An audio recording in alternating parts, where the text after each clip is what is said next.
Monsieur Keguigneur a commencé sa carrière en faisant un master d'archives à l'université de Haute-Alsace de 98 à 99.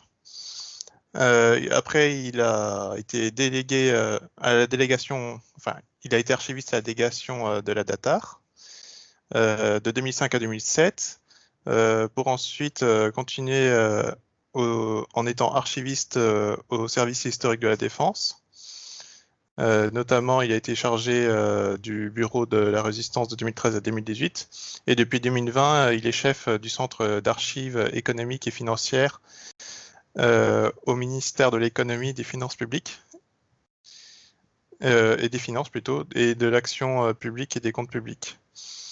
Il est chargé documentaire d'études et chef du bureau des archives historiques de la défense de l'armée de terre. Dans sa bibliographie, on compte plusieurs livres et ouvrages.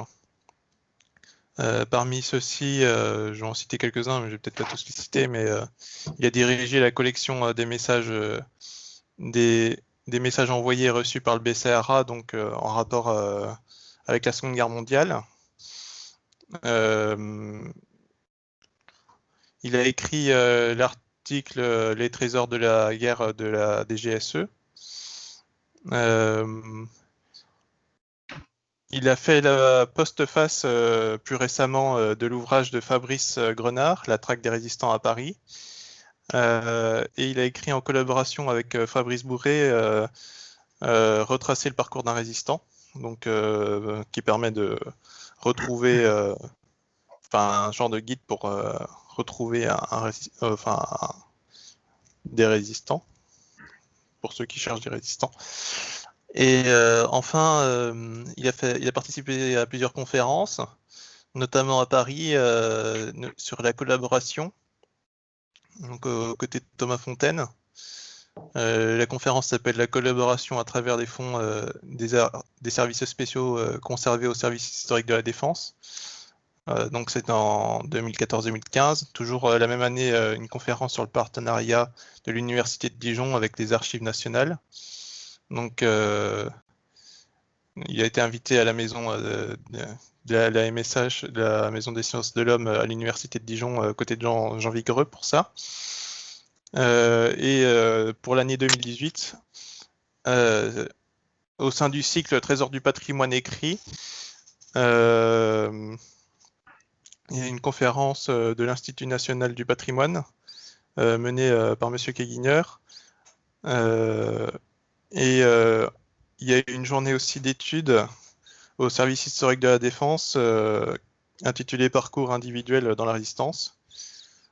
Il notamment dirige la conférence méthodologie comment exploiter les dossiers individuels. Et pour le coup, la conférence a été filmée et on peut la voir sur le site du SHD et sur le site du musée de la Résistance 1940-1945. Et puis il a participé à une émission sur YouTube, sur la radio avec Franck Ferrand sur les archives secrètes. Donc voilà, en résumé, c'est des sujets qui tournent autour de la résistance et des archives secrètes, étant donné qu'il a beaucoup travaillé au CHD.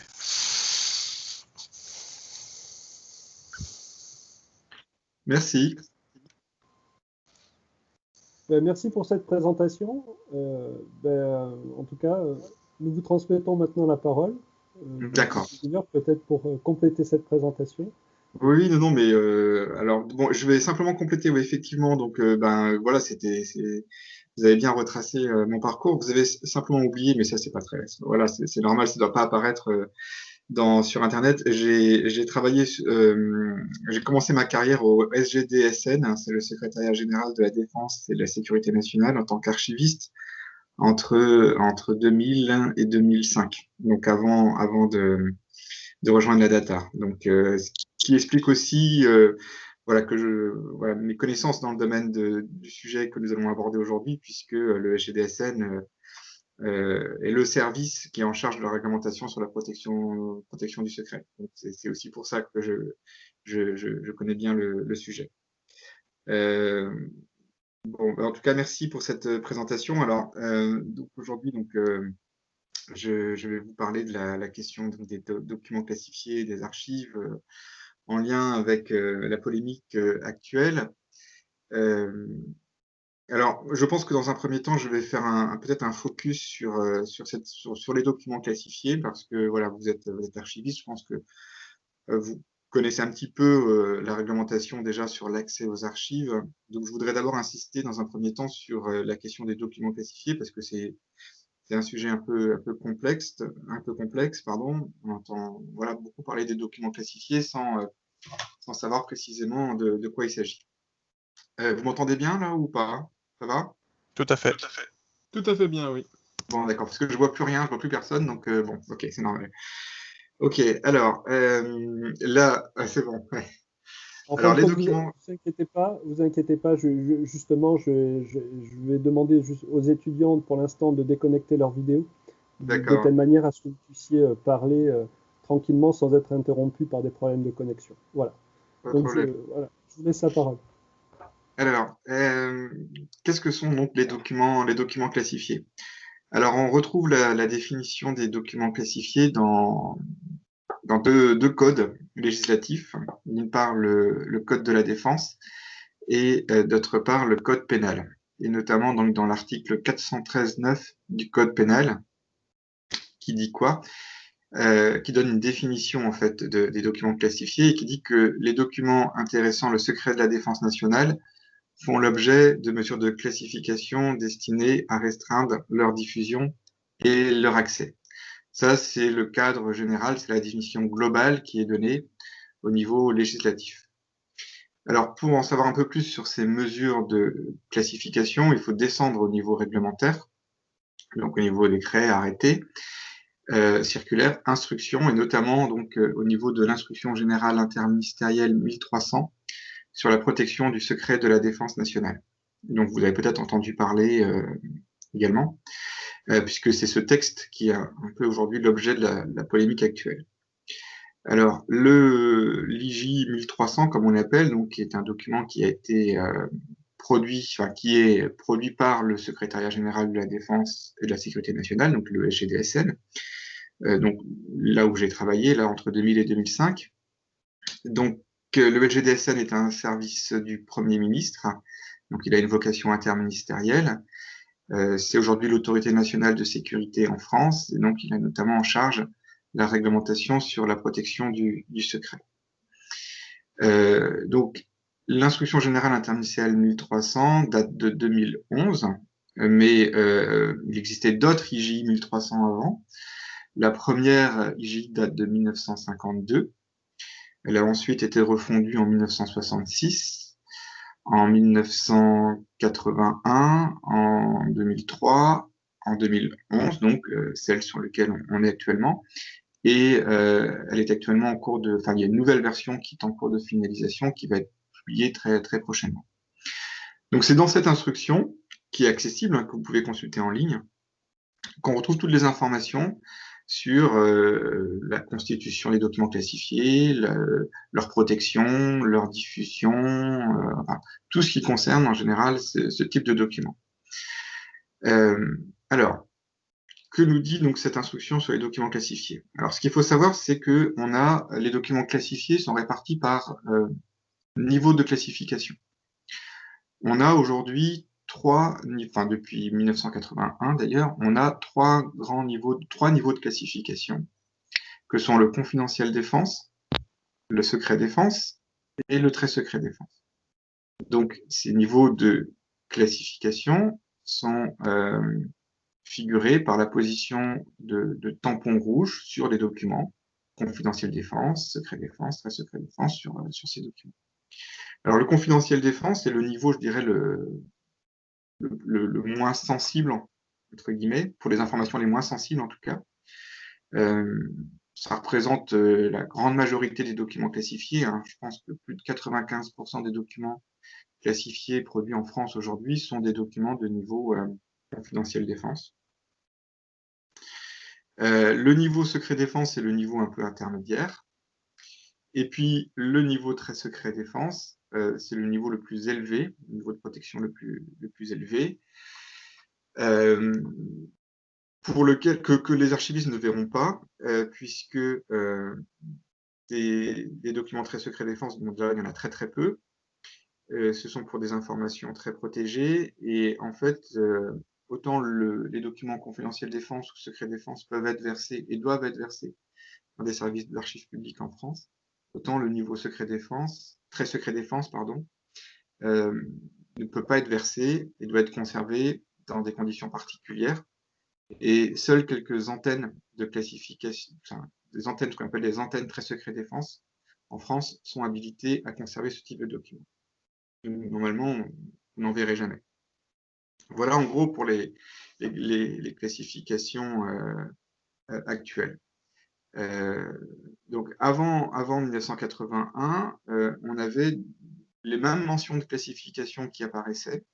On retrouve sur les documents pareil, hein, confidentiel défense, secret défense, très secret défense, avec quelques exceptions. Par exemple, le confidentiel défense entre 1966 et 1981 n'était pas considéré comme une mention de classification, mais comme une simple mention de protection. Et puis, avant 1966, entre 1952 et 1966, on avait également des niveaux de classification, 3 niveaux de classification.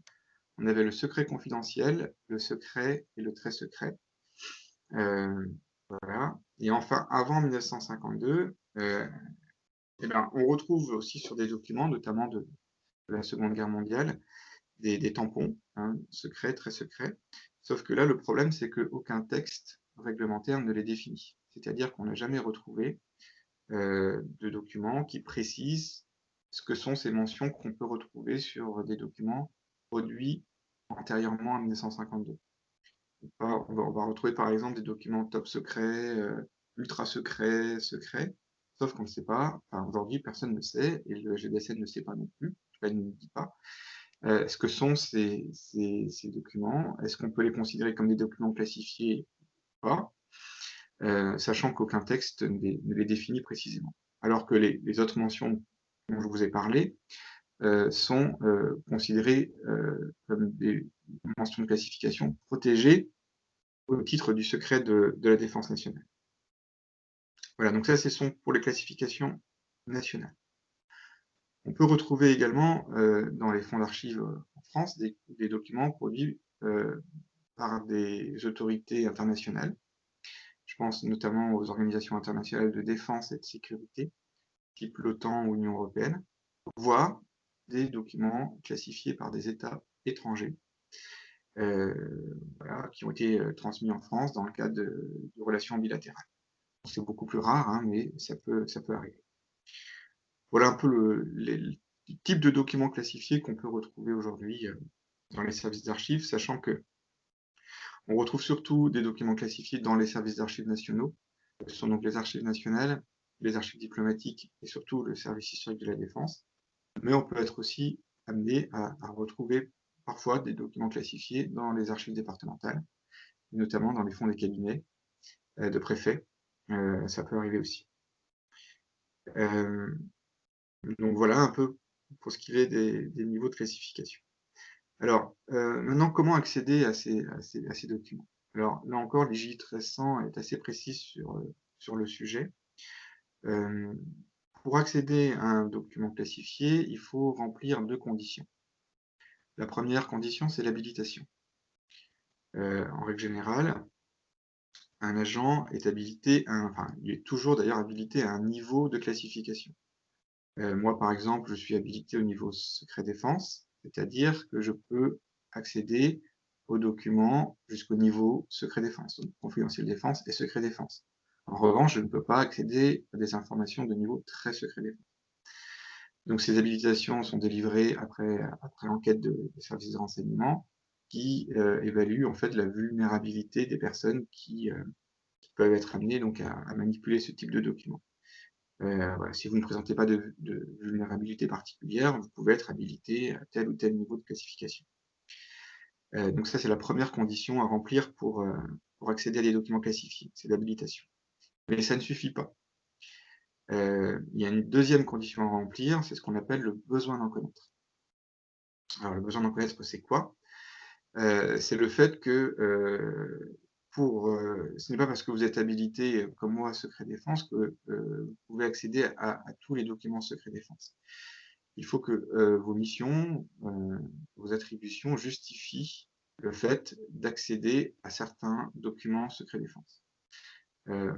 Par exemple, moi, voilà, je suis responsable d'un centre d'archives, on conserve des documents classifiés. Dans le cadre de mes missions voilà, de tri, de classement, d'exploitation, je peux accéder à ces documents conservés dans mon centre d'archives. Par contre, je n'ai pas besoin d'aller accéder à des documents qui seraient conservés dans d'autres services d'archives. Donc je n'ai pas l'autorisation pour, tout simplement parce que je n'ai pas besoin d'en connaître. Voilà. Donc ça, c'est très important de voir ces deux conditions qui doivent être absolument remplies pour accéder à des informations classifiées. Alors, vous allez me dire, mais comment font maintenant les autres, les chercheurs, les historiens, pour accéder aux informations classifiées? Alors, toujours selon l'IJ 1300, la seule possibilité, c'est que ces documents soient déclassifiés. Et l'IJ 1300 nous explique aussi que des documents donc, peuvent être déclassifiés. Quelqu'un moins prolixe sur le sujet, autant on a beaucoup d'informations sur la classification, est beaucoup plus limité sur la déclassification. Pour une raison assez simple, en fait, c'est qu'en fait, on déclassifie très peu. Bon, il y a quand même des règles de base qui sont établies dans l'instruction. Là encore, pour la déclassification, elle repose en fait sur deux aspects. Tout d'abord, le premier aspect, c'est qu'une déclassification ne peut intervenir que document par document. On déclassifie à la pièce.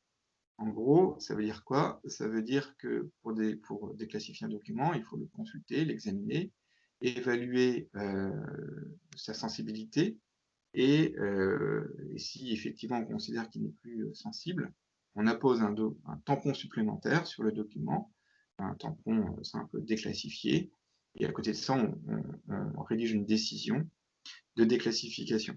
Mais il faut vraiment que cette mention soit apposée sur le document.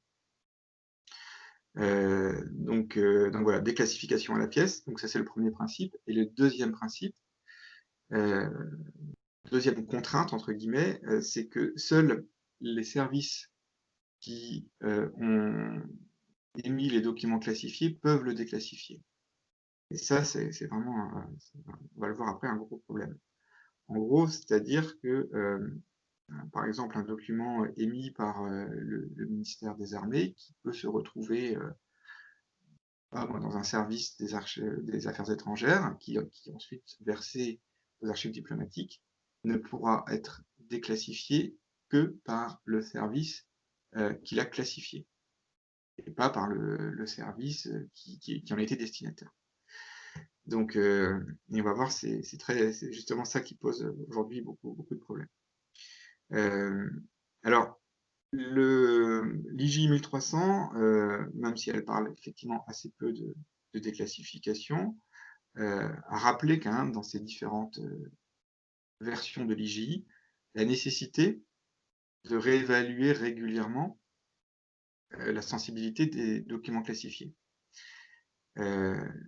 Dans toutes les instructions générales interministérielles, il était prévu, il était demandé à ce que les administrations fassent un examen régulier de tous les documents qu'ils avaient produits. Ça ne s'est jamais fait. Ça ne s'est jamais fait, tout simplement parce que voilà, là on rejoint peut-être une problématique liée aux archives. Une fois qu'on a produit un document, voilà, on le conserve, et puis c'est tout. On va pas, voilà, il n'y a pas de suivi, de suivi particulier sur la production documentaire.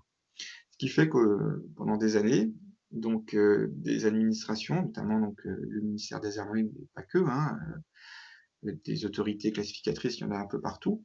Donc par exemple, le ministère de l'écologie, par exemple, est un service qui classifie beaucoup, par exemple sur l'aspect nucléaire. le ministère des Affaires étrangères aussi, c'est un service qui classifie beaucoup. Donc toutes ces administrations ont classifié, ont produit beaucoup, voilà, une masse très très importante de documents classifiés qui aujourd'hui arrivent dans les services d'archives publiques français. Et aujourd'hui, on a plusieurs centaines de milliers, plusieurs millions de documents classifiés qui n'ont pas été déclassifiés avant d'être versés et qui sont conservés dans les services d'archives publiques.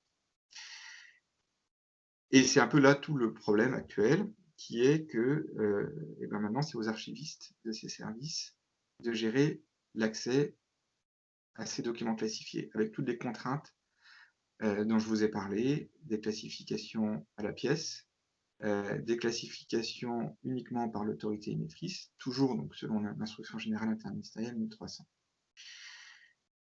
Voilà. Je ne sais pas si vous avez des questions déjà par rapport à cette premier aspect. Est-ce que c'est clair pour vous ou est-ce que... N'hésitez pas. Non, c'est clair.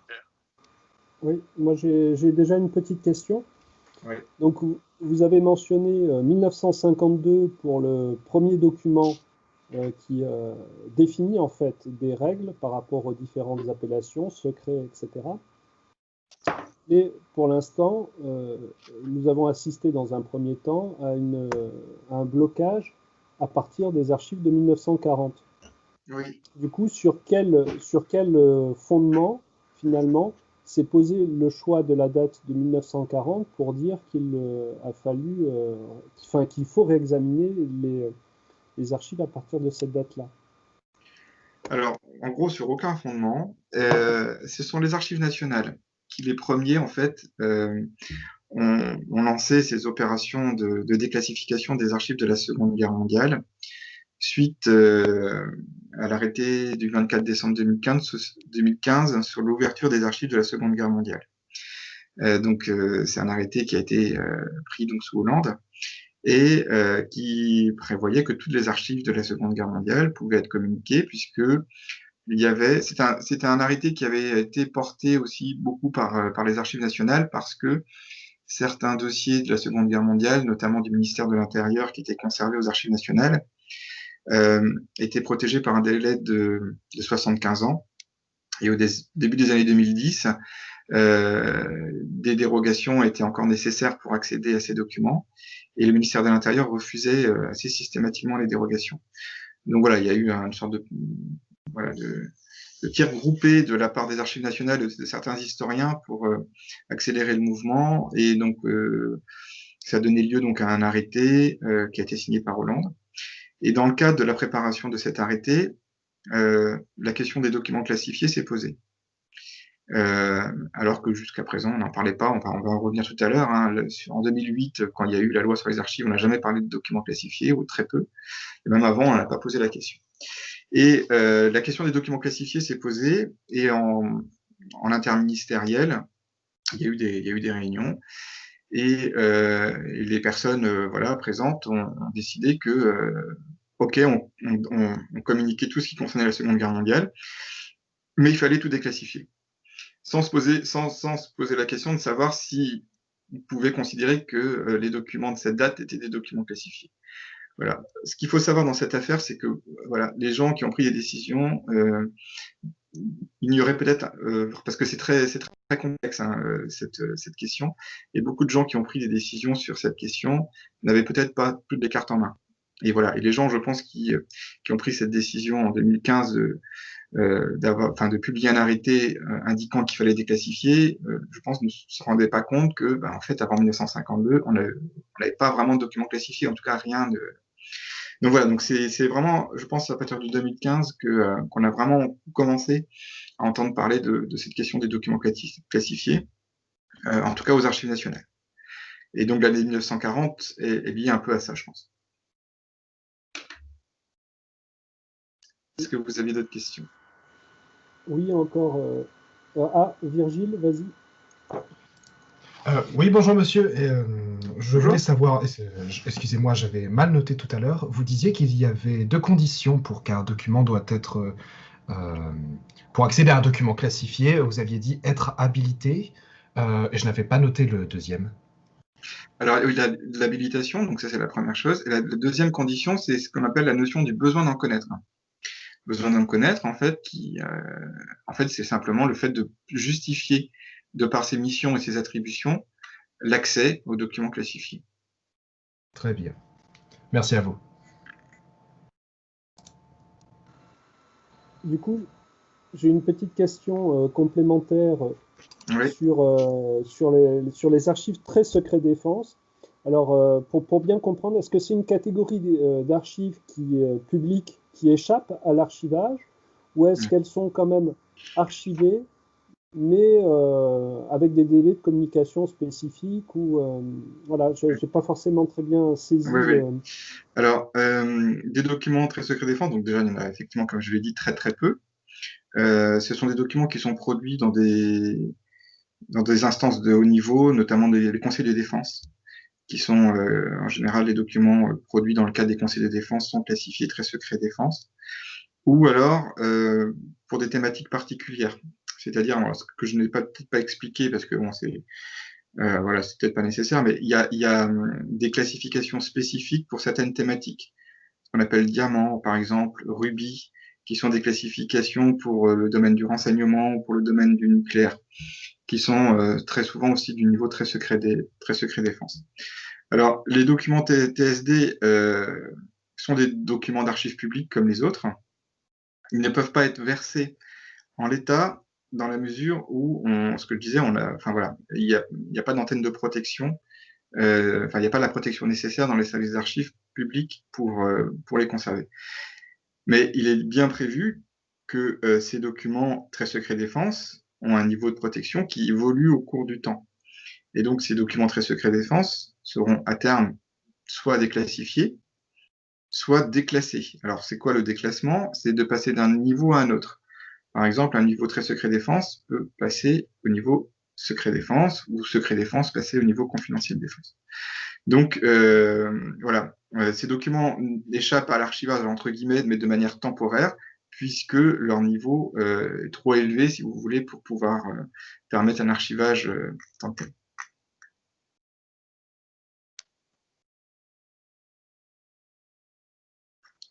Est-ce que vous avez des questions autrement? Alors, je vais passer peut-être sur la question plus précisément des archives. Oui, j'avais une question. Ouais, dites-moi. Du coup, les documents classifiés, c'est des archives définitives.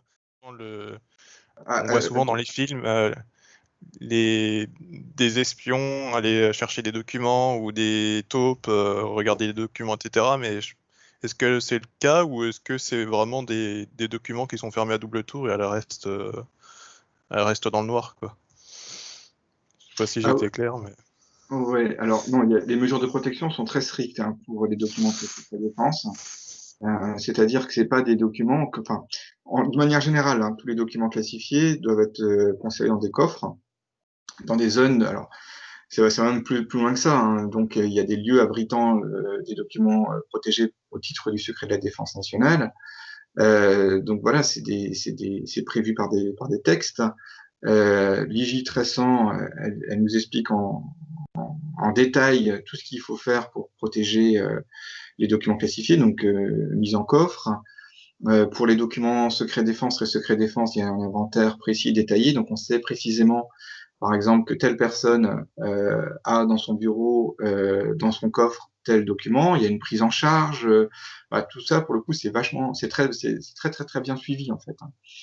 Donc c'est très protégé. C'est pas des documents qui se baladent de bureau à bureau. C'est à chaque fois qu'il y a un mouvement, c'est tracé. Voilà, et quand il y a une destruction, parce que parfois il peut y arriver, il y a des destructions de documents, il y a aussi un PV de destruction. Enfin, c'est des documents qui sont très très tracés en fait. Pour le transport de ces archives, c'est pareil. C'est sous double enveloppe. Il y a un bordereau précis de prise en charge. Enfin voilà, il y a toutes sortes de mesures qui ont été mises en œuvre pour protéger ces documents. D'accord.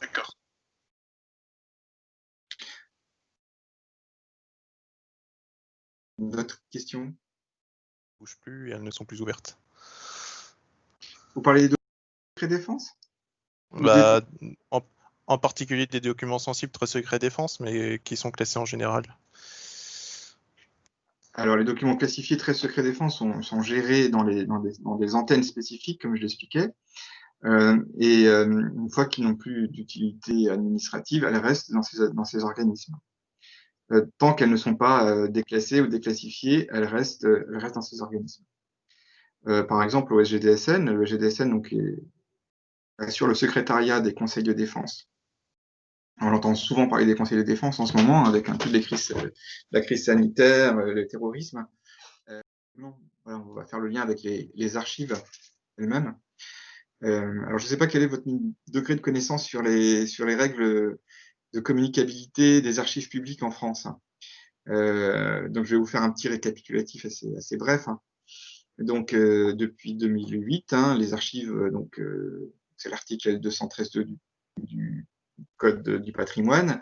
Les archives sont librement communicables, avec des exceptions, et notamment pour les documents portant atteinte au secret de la défense nationale, un délai de 50 ans est prévu.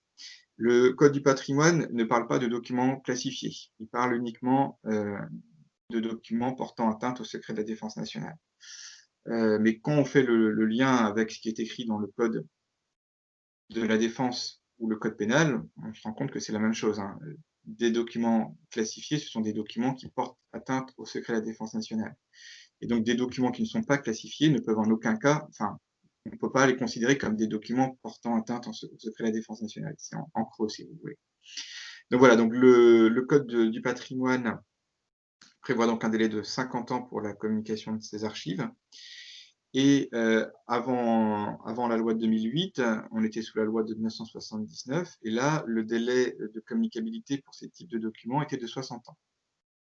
Donc ça, ce sont pour les délais.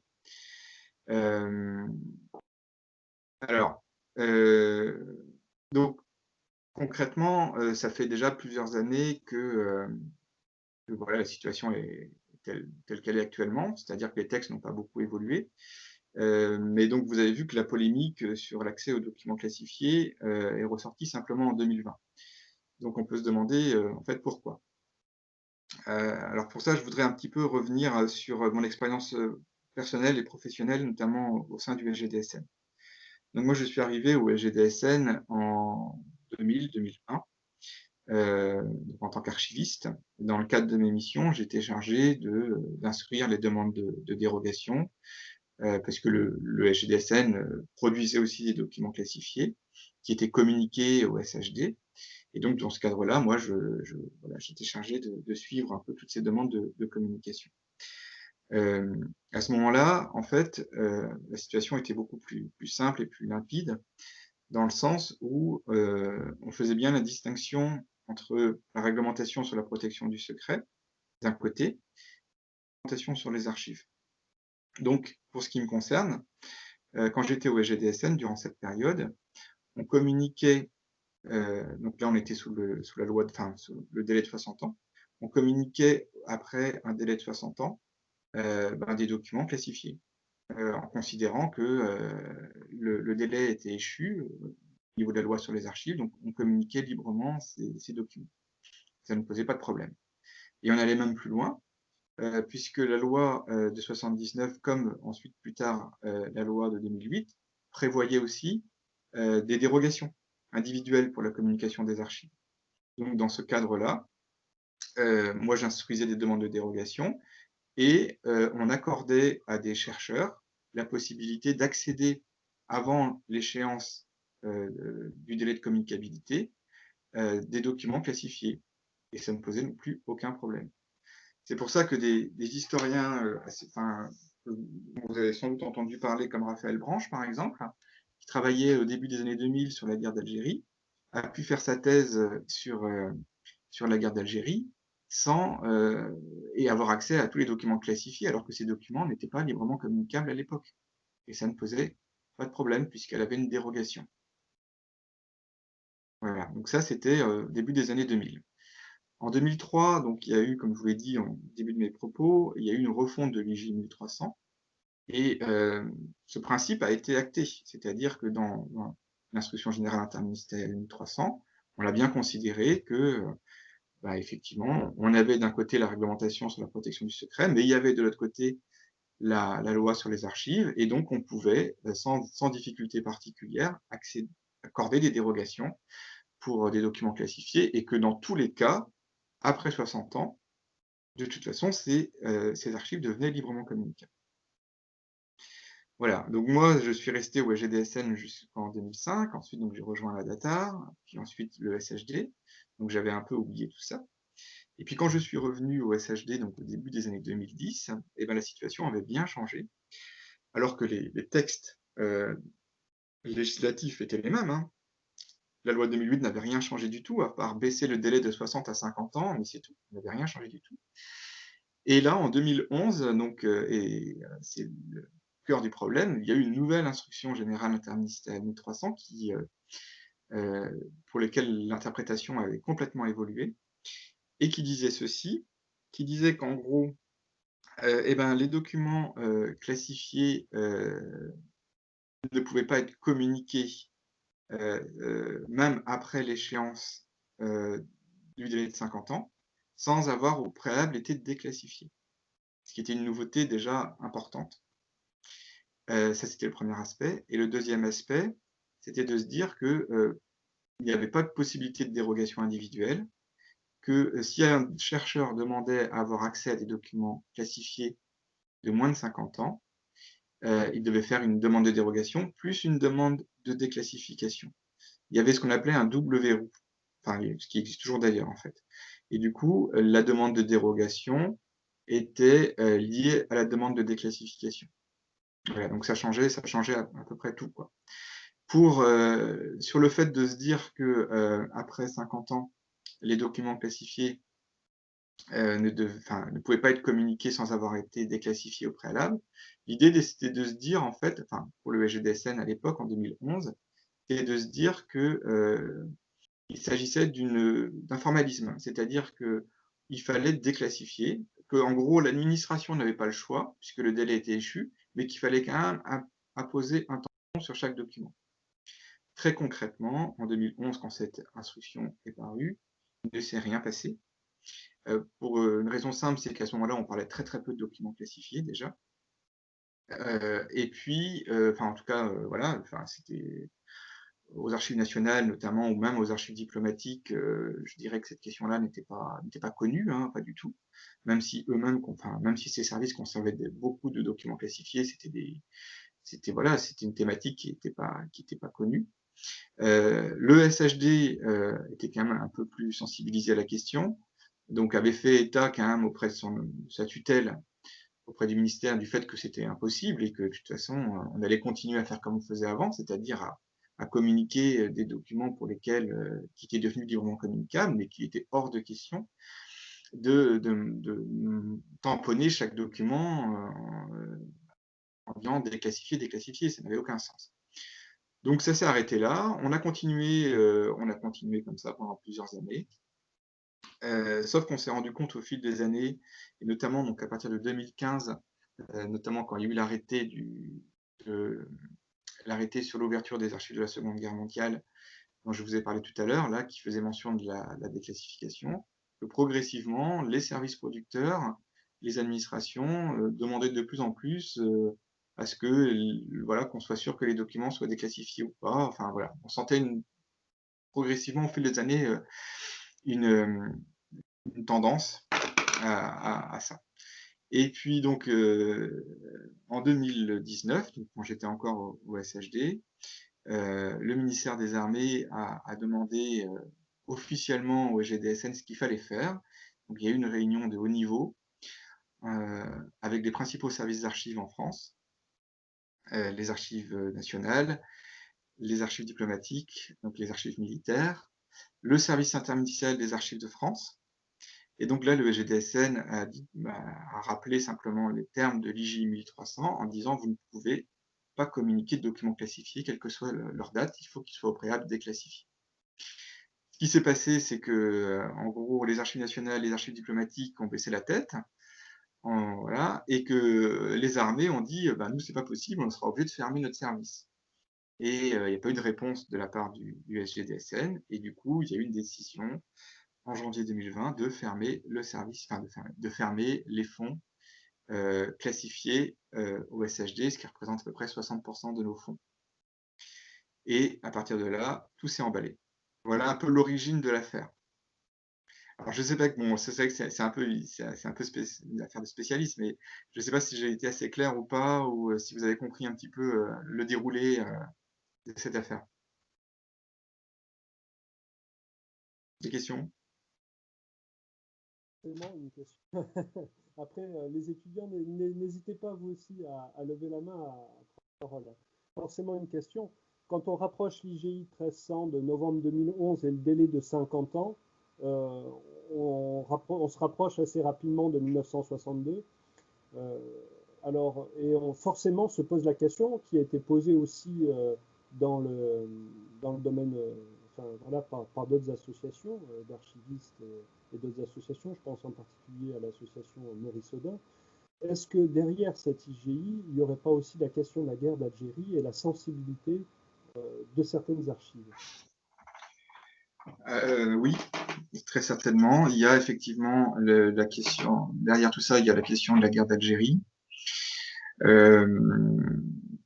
Sur des aspects voilà, qui nous échappent, nous, certainement. Je pense que c'est lié effectivement à des relations diplomatiques actuelles avec l'Algérie.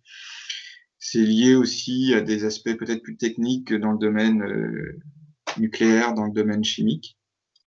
Mais je pense qu'effectivement, il y a certaines informations qui ne pourraient, enfin voilà, certaines personnes ne souhaitent pas que des informations sortent. Je pense qu'il y a effectivement cette question-là aussi. Il y a cette question-là. Oui.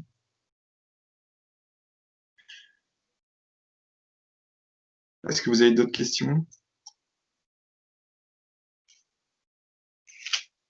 Je pense que ce qui est vraiment intéressant dans toute cette affaire-là, donc au-delà voilà, de la polémique actuelle, c'est que pour les archivistes, ça montre un petit peu, voilà, ça replace un peu la profession dans des débats de société sur voilà, la transparence, sur la protection des intérêts de l'État, sur ces aspects-là.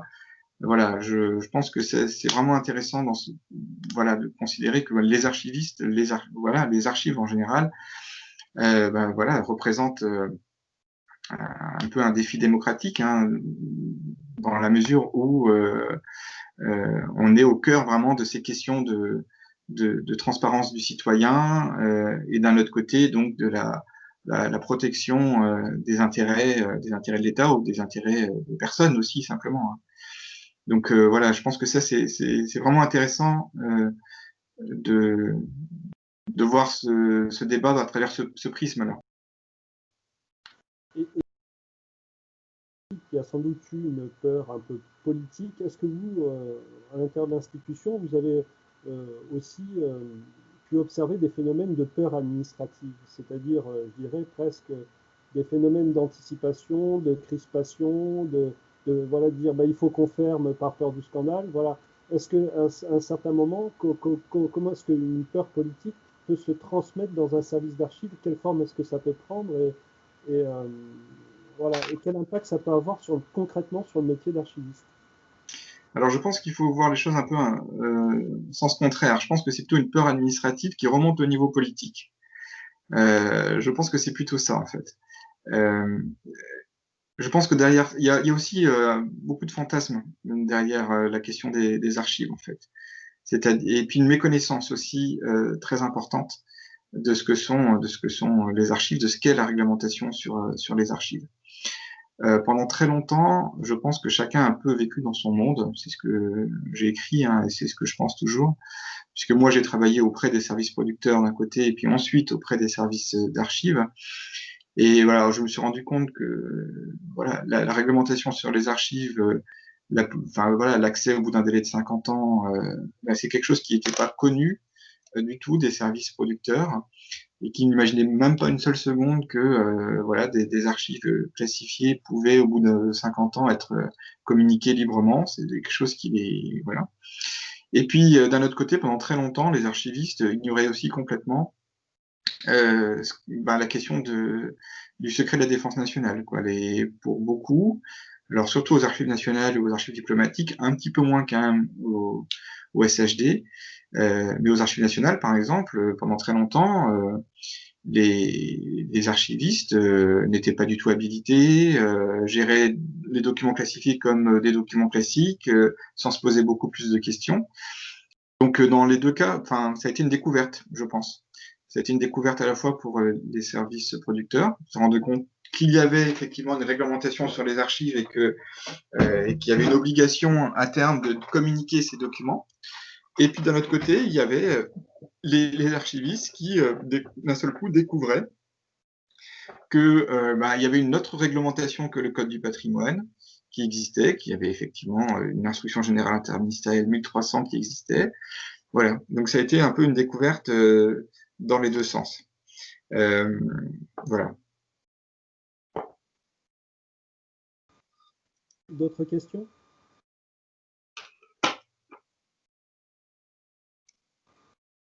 Bon, ben, je vais poursuivre. Alors, n'hésitez pas à intervenir, hein, les étudiants surtout.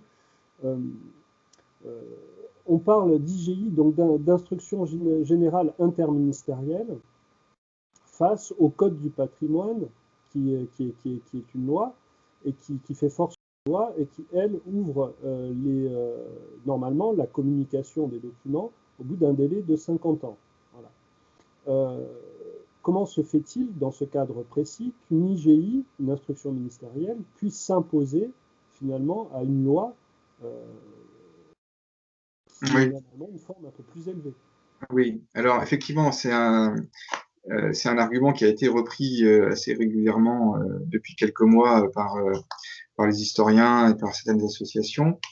Je pense que ce n'est pas, en fait, enfin, l'instruction générale interministérielle 1300 est la combinaison de l'articulation du Code du patrimoine et du Code pénal et du Code de la défense. Donc, le GDSN, si on lui posait la question aujourd'hui, ne parlerait pas du tout de l'IJ 1300. Parce que bon, voilà, il y a des juristes au GDSN, donc ils savent bien la hiérarchie des normes, ils connaissent bien tout ça. Donc, en fait, ils interprètent, en fait, ils vont pas dire que l'IJ 1300 va contre le Code du patrimoine, ils vont nous dire que face au Code du patrimoine, il y a le Code pénal et le Code de la défense, en fait. Voilà. C'est vraiment ça qu'ils vont dire. Sauf que, voilà, leur interprétation est quand même voilà, laisse parfois à désirer. Alors, je ne sais pas si certains d'entre vous le savent, mais bon, toute cette polémique-là, elle a pris beaucoup d'ampleur ces derniers mois. Donc, il y a eu un recours qui a été déposé devant le Conseil d'État, qui est accessible en ligne, hein, que je pourrais vous diffuser à la rigueur, qui vous explique vraiment bien tout ça, en fait. Bon, après, c'est une question de juriste, hein, mais en fait, le recours qui a été porté, qui a été écrit aussi par des juristes, au profit d'associations et d'un collectif d'historiens, revient sur ce sujet. Et donc aujourd'hui, là, le sujet, il est porté devant le Conseil d'État, qui va répondre très certainement dans peu de temps. Et je pense qu'on aura peut-être la fin du feuilleton, parce que voilà, les arguments avancés dans ce recours, voilà, moi je suis pas juriste moi-même, mais voilà, ça paraît quand même assez limpide en fait. C'est-à-dire qu'ils expliquent très bien que actuellement l'IJ de 2011 telle qu'elle a été rédigée par le GDSN est entachée d'erreurs.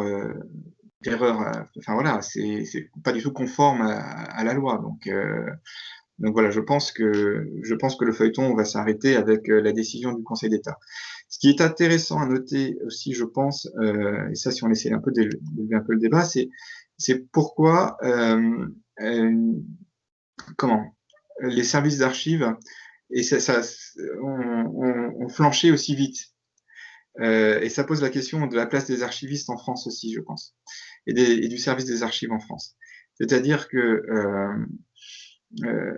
quand il y a eu cette fameuse réunion en décembre ou en novembre 2019 entre le SGDSN et les différents services d'archives nationaux et le service interministériel des archives de France, Et ben en gros, le SGDSN a dit la loi telle qu'elle l'entendait, mais il n'y a jamais eu de la part des archivistes une volonté d'aller contre cette interprétation qui était qui n'était qu'une interprétation en fait. Le service interministériel des archives de France, qui est un petit service d'administration centrale, mais qui est quand même censé respecter un peu la loi sur les archives, n'a pas vraiment, est resté quand même très timide, très timoré. Et en fait, on se rend compte que le recours qui a été porté, par exemple, n'a pas du tout été porté par l'administration des archives, elle a été portée par des associations professionnelles, par des recours, par un collectif d'historiens, et ça montre quand même la place des archives en France, de l'administration des archives en France, n'est pas celle qu'on pourrait peut-être on pourrait attendre, et que effectivement, c'est l'opinion publique, c'est d'autres formes d'opinion, c'est des associations qui ont pris le relais pour aller un peu contre une interprétation un peu abusive de la loi. Je ne sais pas si c'est clair ce que je vous dis ou pas. Oui. Ça pose aussi la question de l'engagement de l'archiviste aussi. Enfin, on avait parlé en cours du procès Maurice Papon, Oui. procès en diffamation par rapport au 17 octobre 1961, et l'engagement aussi d'archivistes pour faire. Oui. Voilà. Il y a aussi une éthique et une morale autour du métier d'archiviste qui est aussi à un moment donné intéressante à interroger et autour de ces questions. C'est fondamental.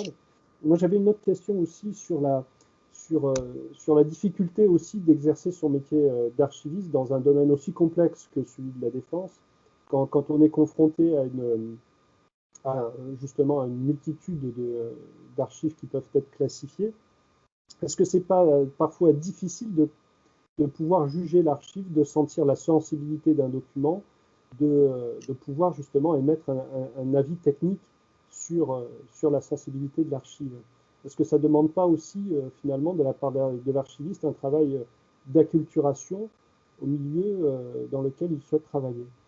Oui, effectivement, effectivement, je pense que voilà, moi, quand je travaillais au SHD, on était amené à émettre des avis sur l'opportunité d'accorder des dérogations ou pas à des chercheurs.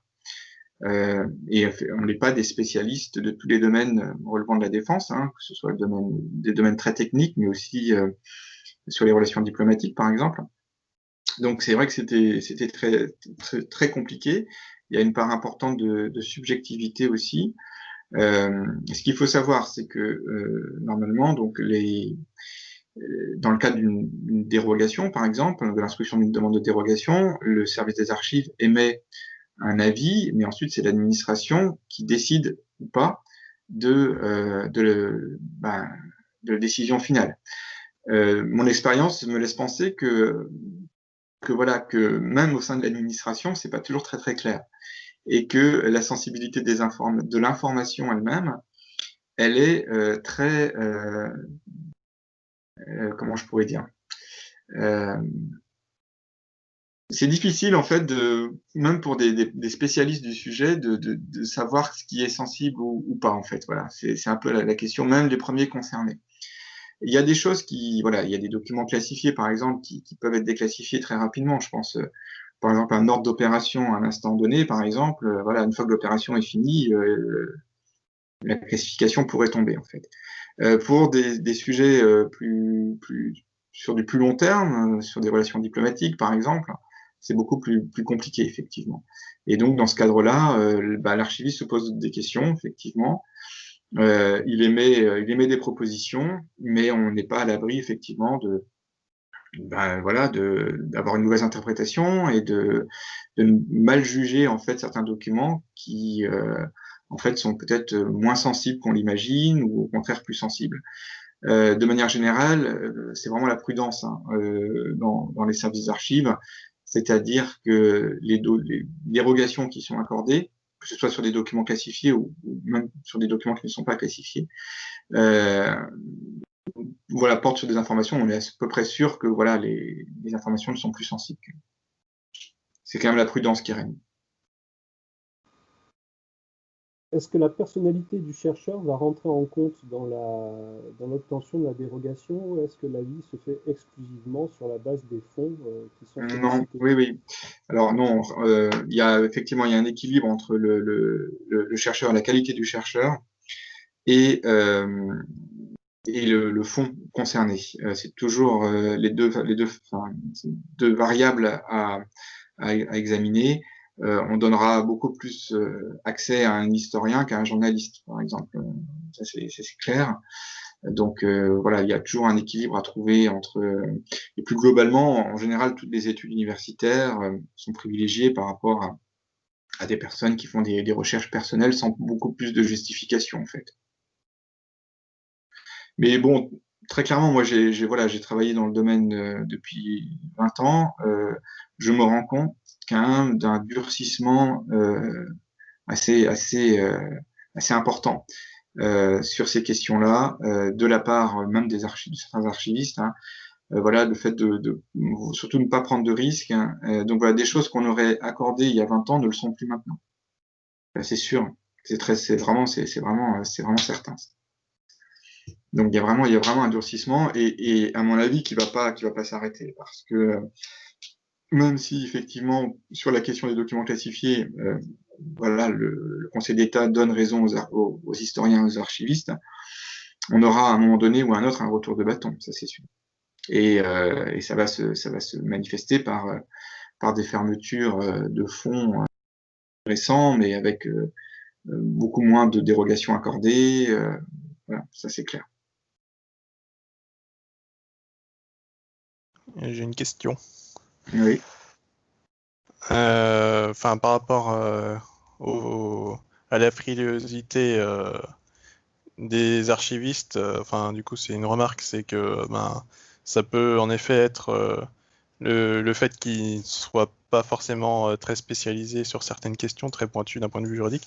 Et après, pour l'accès à certains documents, vous avez dit que certains journalistes peuvent en effet avoir accès à quelques documents, plus les historiens. Et on voit aussi des personnes qui ne sont ni journalistes ni historiennes qui peuvent faire des livres, hein, qui peuvent être de qualité parfois. Oui. Est-ce que ces personnes-là peuvent avoir accès à des documents? Est-ce que ça se fait en fonction de leur notoriété ou pas du tout? Non, c'est vraiment en fonction de l'objet de leur. Si vous voulez, à chaque fois qu'une personne veut accéder à des documents qui ne sont pas librement communicables, et ils font ce qu'on appelle une demande de dérogation, donc avec un formulaire qu'ils complètent et dans lequel ils expliquent en fait l'objet de leur recherche et pourquoi ils veulent accéder à tel ou tel document. Donc, il y a effectivement des recherches personnelles pour un ouvrage, par exemple. Enfin voilà, pour lequel les justifications sont tout à fait recevables. Donc, il n'y aura pas de problème. La personne pourra accéder aux documents, qui n'est pas librement communicable. Là où il y aura peut-être, voilà, où on sera peut-être plus réservé, c'est pour des personnes qui ne justifient pas du tout en fait leur demande en fait, et qui disent simplement qu'ils veulent voir cela, tel ou tel archive, sans expliquer pourquoi en fait. Donc voilà. Mais après, voilà, si la personne est vraiment de bonne foi, si elle justifie, si elle explique que elle a accédé à tel ou tel fonds d'archives pour telle ou telle recherche, en général, non, là, il y a pas de problème particulier. Si les informations ne sont pas trop sensibles, il y aura accès aux documents. Mais là, ça dépasse vraiment le cas des documents classifiés. Hein. C'est pour tous les documents non librement communicables. On a beaucoup d'archives aussi sur la protection des individus, enfin sur la vie privée des individus, par exemple. Je pense à des procès-verbaux de gendarmerie qu'on conserve au service historique de la défense à Vincennes. On reçoit beaucoup de demandes de particuliers, par exemple, qui veulent avoir accès à des PV de gendarmerie par rapport à des affaires familiales. Je sais pas moi, quelqu'un d'une famille qui souhaite savoir pourquoi son grand-père s'est suicidé, par exemple. Et il y a un PV de gendarmerie qui est conseillé dans nos fonds. Ben voilà, donc on va lui répondre, s'il explique pourquoi il veut accéder à ce document-là, s'il explique un peu l'origine de sa demande, on va lui accorder. Donc, D'accord. Moi, j'aurais une question complémentaire qui va dans cette idée hein, du durcissement que vous évoquez des conditions de travail de l'archiviste. J'aimerais revenir sur la loi sur les archives de 2008 et la clause sur les archives incommunicables. Vous avez oui, été aussi aux premières loges sur cette question-là au niveau du service historique de la Défense, puisque certains fonds concernaient directement les archives militaires. Donc, est-ce que vous pouvez nous expliquer rapidement, pour les étudiants qui ne connaîtraient pas forcément ce qu'est cette nouvelle catégorie d'archives incommunicables et comment cela s'est traduit concrètement dans votre travail quotidien au service historique de la Défense? ah oui, alors la loi de 2008 a instauré effectivement une nouvelle catégorie dans la liste des archives incommunicables. Enfin, c'est d'ailleurs la seule catégorie d'archives incommunicables, ce sont ce qu'on appelle les archives permettant de concevoir, localiser, fabriquer des armes de destruction massive. Cette mention avant 2008 n'existait pas. Il n'y avait pas de délai spécifique par rapport à ça. Il y avait simplement le délai de 60 ans hein, sur le secret de la défense nationale, mais c'est tout. Donc cette nouvelle catégorie euh, a été mise en place en 2008, bien sûr suite voilà, à la menace terroriste, voilà, et puis au fait aussi que voilà, on s'est rendu compte qu'il y avait beaucoup d'archives sur la dissuasion nucléaire notamment qui étaient conservées dans les services d'archives et que il était important quand même que ces archives restent protégées même après 50 ans parce que voilà, il fallait pas que des plans de fabrication d'une arme nucléaire se retrouvent sur la place publique. Donc cette loi de 2008 a été cette loi de 2008 donc a consacré en fait cette interdiction définitive d'accéder à des informations permettant de concevoir, localiser, fabriquer des armes de destruction massive. Concrètement, comment ça s'est traduit dans les services d'archives? Ça a été très compliqué. Pourquoi? Parce que il est très difficile pour un archiviste, là encore une fois, de savoir quels documents permettent de concevoir, localiser ou fabriquer des armes de destruction massive. C'est très compliqué. Parce que là encore, les archivistes ne sont pas spécialistes de la question. Parce que les instruments de recherche dont on dispose pour des fonds qui ont déjà été qui sont déjà conservés dans les services d'archives ne sont parfois pas assez précis pour déterminer si des documents portent sur ce sujet-là. Donc ça nécessite souvent d'aller dans les cartons, de faire un examen détaillé des pièces. Donc voilà, donc ça n'a pas été facile. Alors ce qui s'est passé voilà. Au bout du compte, ce qui s'est passé, c'est que là encore, il y a une certaine frilosité, je pense, et une prudence peut-être poussée à l'extrême, qui a été de considérer que dès qu'on avait un doute, on allait considérer que c'est des archives incommunicables. Donc voilà, je pense que là encore, les archivistes ont fait preuve d'une grande prudence, peut-être un peu trop. Mais enfin voilà, en l'absence d'explications très précises et étant donné que là encore on n'est pas des spécialistes, on n'a pas voulu aller prendre le risque de communiquer des documents qui ne pourraient pas l'être. Donc voilà, il y a eu une volonté quand même assez forte de rendre incommunicables beaucoup d'archives qui peut-être ne l'étaient pas. Après, inversement, il y a des archives sur les relations entre tel et tel État dans le domaine nucléaire, par exemple, qui normalement ne contiennent aucune information technique et qui peuvent très bien être communiquées sans difficulté. Hein, c'est pas un souci. Mais c'est vrai que c'est plutôt la grande prudence qui règne. Du coup, au moment de la création de cette catégorie d'archives incommunicables, y a-t-il eu un débat interne au sein des archivistes? Y a-t-il eu des oppositions? Non, il n'y a pas eu d'opposition en tant que telle. Il y a surtout eu, il n'y a pas eu d'opposition parce que voilà, je pense que c'est tout à fait justifié en fait d'avoir d'avoir la possibilité de bloquer à un moment donné des fonds qui permettraient de concevoir des armes de destruction massive. Donc, il n'y a pas eu d'objection par rapport à ça. Plutôt des difficultés d'identification des dossiers concernés. Donc, il y a eu des repérages qui ont été faits, qui ont donné lieu parfois à des discussions en interne, mais il n'y a pas eu d'opposition en tant que telle.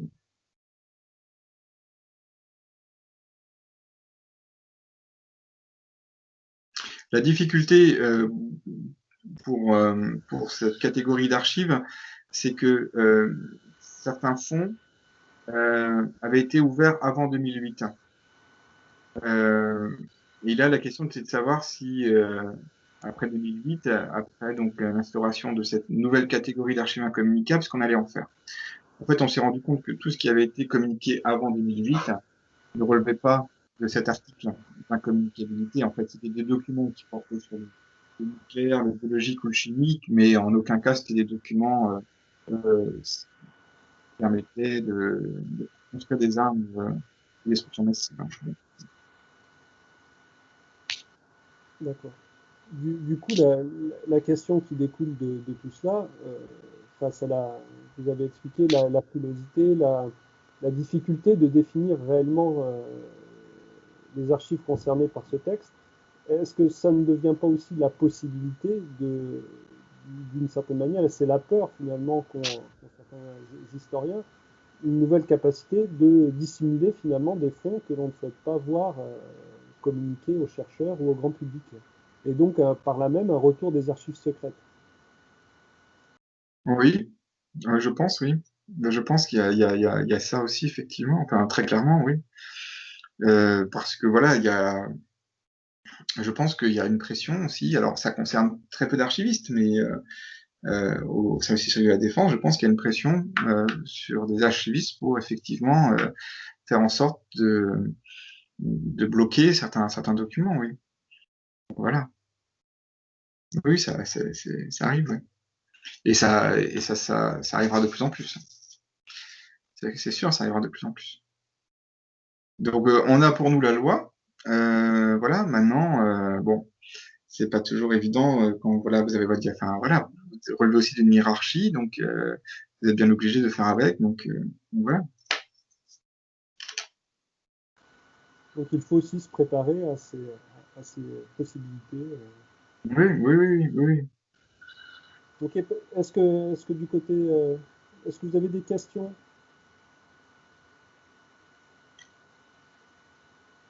Est-ce que c'est clair pour tout le monde? On continue? Oui. Ok. Alors, moi j'avais peut-être une dernière question avant qu'on puisse peut-être continuer sur le sujet. Euh, Récemment est sorti un livre qui a été réalisé à partir des archives du service historique de la Défense qui s'appelle Archives secrètes Oui. du service historique, archives secrètes des archives de l'armée, etc. Ouais. Alors, est-ce que pour vous, parce que c'est une question qu'on s'est posée en cours, ça a suscité des débats, est-ce que pour vous, cette notion d'archives secrètes a du sens, ou est-ce qu'on ne devrait pas plutôt parler d'archives sensibles face à des archives secrètes? Enfin voilà, quel est votre avis sur cette question? Oui. Alors, le livre dont vous faites mention, effectivement, bon, c'est une opération de communication, simplement. Voilà, bon, les archives secrètes, c'est un titre purement médiatique, porteur. En fait, c'est plus que des archives secrètes, c'est plus des archives un peu particulières, on va dire, parfois inédites, mais en aucun cas des archives secrètes. Je pense, bon, encore une fois, hein, qu'il y a aussi beaucoup de fantasmes derrière la question des archives secrètes. On imagine beaucoup de choses. Voilà, moi, mon expérience me fait penser quand même que il y a, voilà, il y a peu de secrets d'État en fait dans les archives. Il n'y a pas de révélations à attendre vraiment des archives, ou en tout cas pas de révélations très factuelles. On peut effectivement dans un cadre, dans une étude sérieuse, avec des recoupements, voilà, trouver des explications à tel ou tel phénomène, mais Mais voilà, mais tout ce qui est des révélations fracassantes, je suis pas sûr qu'on les retrouve vraiment dans les archives, tout simplement parce que les secrets en général ne sont pas écrits, ou quand ils sont écrits, ils sont détruits avant d'être versés aux archives. Donc voilà. Les archives sensibles, oui, il y a des archives sensibles, mais c'est des archives souvent administratives, et on peut vraiment, on peut difficilement, je pense, voilà, considérer que tel ou tel document, enfin voilà, qu'un document va ressortir à un moment donné d'un fond d'archives et va faire exploser le pouvoir en place. J'y crois pas trop, moi. Donc je pense que derrière tout, il y a aussi beaucoup de fantasmes. Mais par contre, effectivement, il y a des archives, il y a des archives sensibles autrement, voilà, mais c'est plus, voilà, sur des questions techniques, mais bon. La protection de la vie privée Oui. Alors, il y a un point quand même sur lequel je voudrais insister aussi, que j'ai pas mentionné. On nous verse, ce que je disais tout à l'heure, on nous verse ce qu'on veut bien nous verser, en fait, comme archive. Il y a quand même un problème, je pense, en France, c'est que certains fonds ne sont jamais versés. Je pense notamment aux archives de la DGSE. Ce qu'il faut savoir, c'est que la DGSE conserve des kilomètres et des kilomètres d'archives dans ses sous-sols. Donc, moi, je connais un tout petit peu le domaine parce que les seules archives qui ont été versées, ce sont des archives Seconde Guerre mondiale et un peu guerre d'Indochine. Mais par contre, il n'y a pas d'archives de la guerre d'Algérie, par exemple, qui ont été versées par la DGSE. Ça, c'est un gros problème. Pourquoi? Parce que dans ce que nous demande, par exemple, le ministère des Armées, très, très régulièrement, on nous demande qu'est-ce que vous avez sur la guerre d'Algérie. Parce que l'idée d'une volonté d'ouverture et dans le cadre d'une communication présidentielle ou ministérielle, de dire, ben voilà, on va ouvrir, on va rendre accessibles toutes les archives, etc. Donc, nous, on nous demande ce qu'on a. Donc, effectivement, nous, on dit, on a telles et telles archives, ces archives sont ouvertes, d'autres ne le sont pas, etc., etc. Le ministère des Armées va reprendre nos informations en disant, voilà ce que le ministère des Armées conserve, etc. Sauf que le ministère des Armées oublie tout ce qui n'a pas été versé, notamment la DGSE, parce que la DGSE, c'est quand même un service du ministère des Armées. Donc là, c'est le blackout total, c'est-à-dire qu'on ne sait absolument pas ce qui est conservé. Pareil pour la justice militaire, c'est-à-dire qu'on a des kilomètres d'archives de la justice militaire que personne ne connaît, parce qu'il n'y a pas d'inventaire, parce qu'ils ne sont pas répertoriés. Donc voilà, donc il faut aussi voir ce côté-là aussi. Il y a quand même, je pense que les archives, il y a un aspect communication qui est important et souvent on utilise les archives comme outil de communication. Ça c'est intéressant aussi.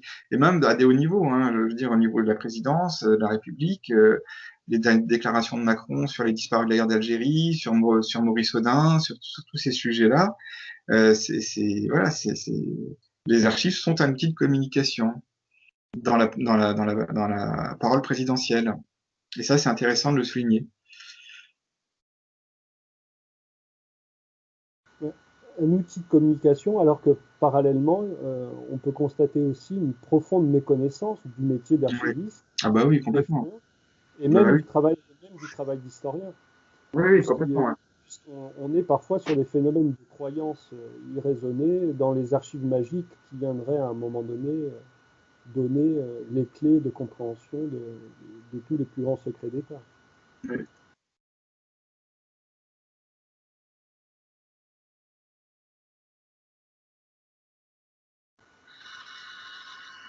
D'autres questions? Oui, bah c'est pour rebondir là-dessus. Enfin, il y a une méconnaissance je pense, de la part du public, mais sûrement et certainement aussi du coup de la part des politiques, parce que du coup ils utilisent les archives comme communication. Mais je pense qu'il est certain que derrière, certains ne savent pas trop les rouages du système en fait. Oui, ça c'est clair. Oui, oui, c'est clair. Oui, effectivement, la fonction archivistique au sein de l'administration, c'est pas une fonction qui est vraiment très reconnue aujourd'hui encore, hein. Même si on en parle un petit peu, mais ça reste quand même fonction annexe, hein, au sein de l'administration. Donc, et on le voit bien, enfin, voilà, si vous êtes amené à travailler un jour dans un service de collecte, par exemple, d'archives, vous allez vous rendre compte assez rapidement que au sein même de l'administration, voilà, les archives, voilà, la réglementation sur les archives, elle n'est pas connue. Toute la procédure de versement d'archives, elle est pas connue, elle n'est pas reconnue surtout. Donc même au niveau de l'administration, c'est quelque chose qui reste encore très annexe, très accessoire. Alors au niveau politique, c'est encore plus. Enfin, là, je dirais que nos politiques n'ont absolument aucune idée de ce que sont les archives et comment on traite les archives aujourd'hui en France et comment on les communique. Et c'est un vrai problème. C'est un vrai problème. Et du coup, enfin, je sais pas si il y aurait une solution à ça, ou peut-être mettre en avant les archives, une meilleure visibilité des archives et de comment elles fonctionnent. Je sais pas s'il Oui. existe une solution. Bah oui, je pense que, enfin, une solution, je sais pas. Je pense que ça peut peut-être passer par une meilleure sensibilisation de ces questions auprès de non-professionnels dans le domaine archivistique, c'est-à-dire auprès des administrateurs, des gestionnaires dans les administrations. Ça serait peut-être par là, en fait. Donc il y a quand même, voilà, une volonté. Enfin, une volonté assez forte des archivistes eux-mêmes pour faire connaître leur métier, hein, et notamment les services qui sont chargés de la collecte, hein, et des versements. Mais bon, après, si vous voulez, c'est l'administration française, hein, donc on est toujours tenu aussi à faire ce qu'on peut, et parfois on peut pas tout faire. Donc, et puis voilà. Non, mais je pense aussi, alors là pour le coup je vais prendre peut-être 1 ou 2 kilomètres de hauteur, mais je pense qu'il faut aussi voir le travail de l'archiviste au travers du prisme de son histoire. Les archives de la nation, la communication des archives de la nation, c'est, comme on en avait parlé, profondément ancré dans l'idéal révolutionnaire et dans les valeurs qui soutiennent aussi la constitution de la nation française.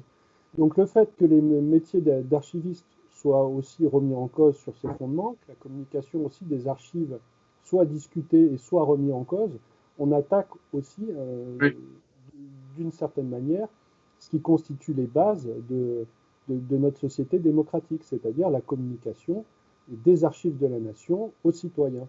Et je crois qu'il y a vraiment aussi à prendre conscience que beaucoup de choses ne sont pas acquises, mais font l'objet d'un combat. Donc il y a effectivement la question de faire connaître le métier, il y a la question de l'éthique, de la morale qu'on peut avoir aussi individuellement dans notre exercice professionnel, et puis après il y a des enjeux de société Oui. à l'intérieur desquels les archivistes ne sont pas extérieurs, ils sont aussi partie prenante. Et parfois, ils peuvent être aussi les révélateurs d'un certain nombre de malaises. Oui, oui, complètement, ouais. Oui, oui. Je pense que c'est sur ce sujet-là, enfin, qu'il faut se battre effectivement sur voilà, dans le recours qui a été porté devant le Conseil d'État. Il est bien fait mention de la constitutionnalité de la Déclaration des droits de l'homme et du citoyen. Enfin voilà, tout ça montre bien que dès la Révolution française, effectivement, la question des archives était centrale, et l'enjeu démocratique, il est réel et présent, ouais, effectivement.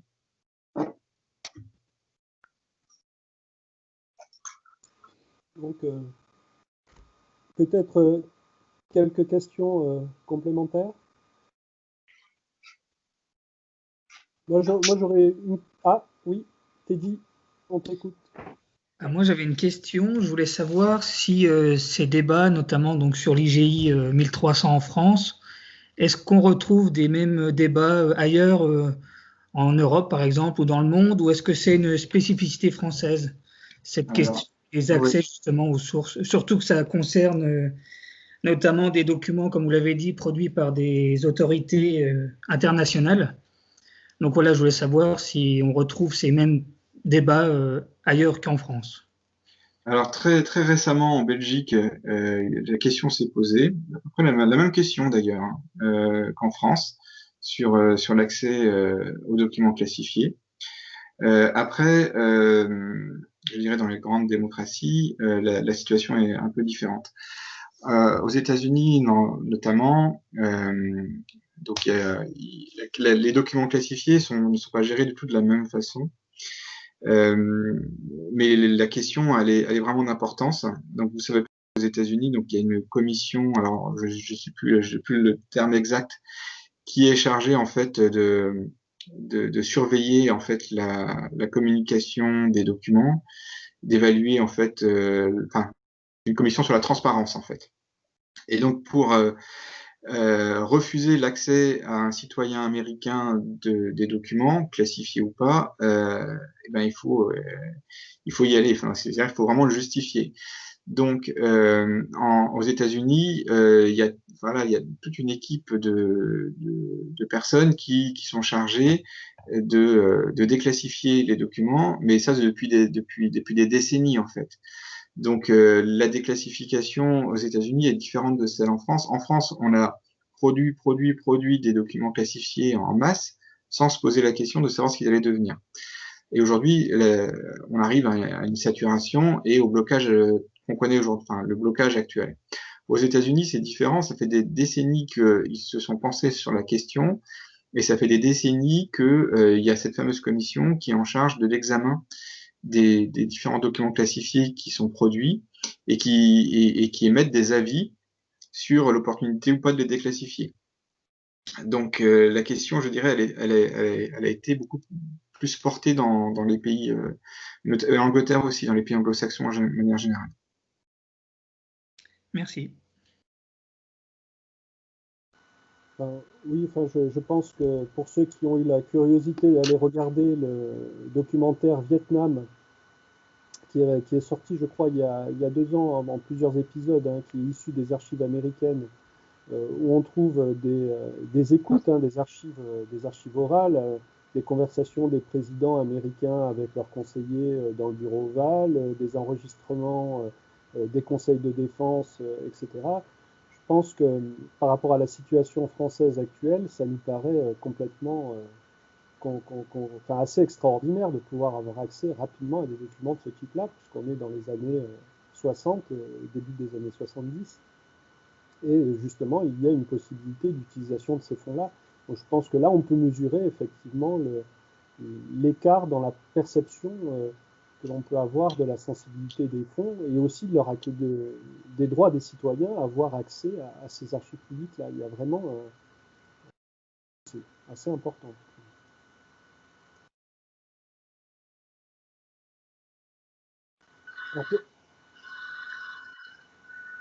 Une autre question? Là, j'entends. Non? Moi, j'ai juste une question. Alors, cette fois-ci, très pratico-pratique.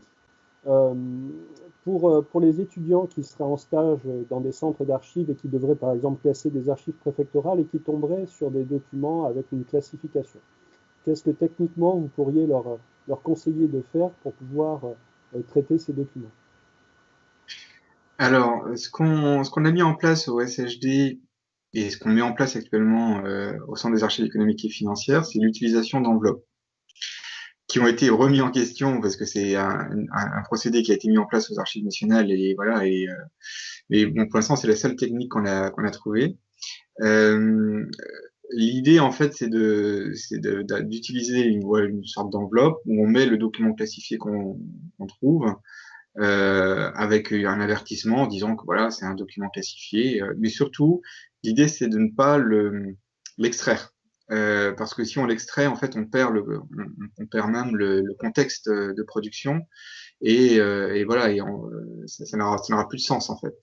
Donc l'idée, c'est de le laisser dans le dossier, et de simplement mentionner qu'il y a un document classifié dans tel ou tel dossier, le mettre sous enveloppe, ou alors simplement voilà, avec un petit bout de papier, montrer que ça existe l'identifier tel quel. Mais voilà, c'est tout. Mais surtout, ne pas l'extraire.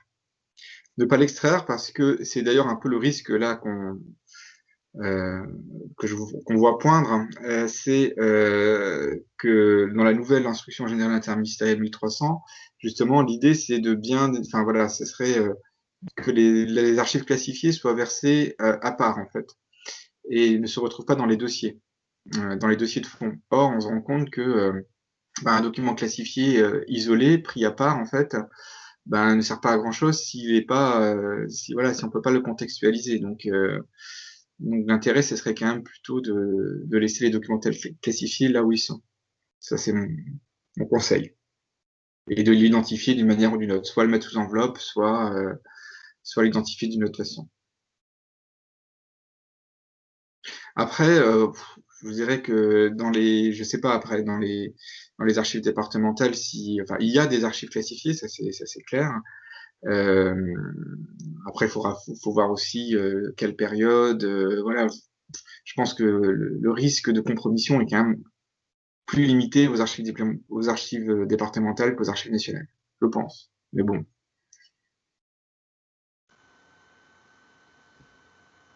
Très bien. Est-ce qu'il y a d'autres questions?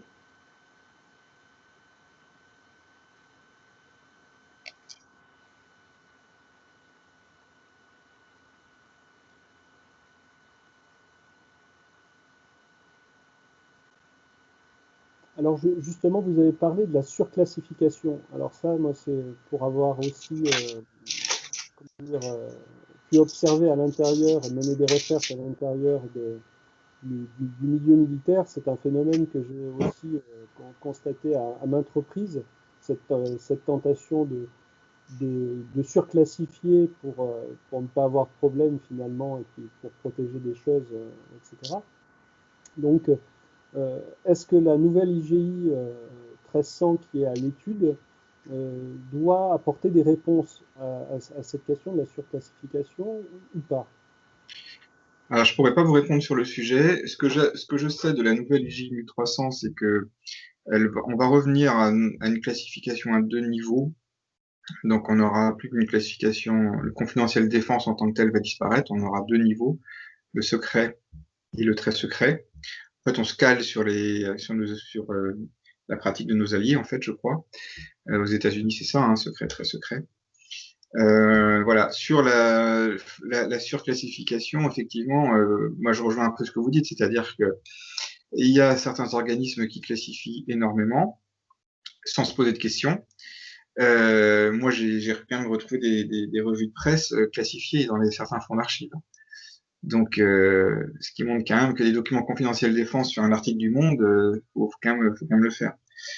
Donc voilà, il y a certains services qui classifient sans se poser de questions et d'autres qui ne classifient jamais. C'est le cas, par exemple, moi je vois la différence entre mon expérience précédente aux armées et maintenant au ministère de l'économie et des finances. Le ministère de l'économie et des finances, elle a beaucoup d'informations qui sont très sensibles, hein, qui pourraient être protégées au titre du secret de la défense nationale, qui ne le sont pas, tout simplement parce que la pratique n'est pas de classifier au ministère de l'économie et des finances. Voilà, je suis pas sûr, par contre, enfin, ça va être compliqué, à mon avis, de revenir sur cette pratique de surclassification. Voilà, je pense que je suis assez sceptique sur le sujet.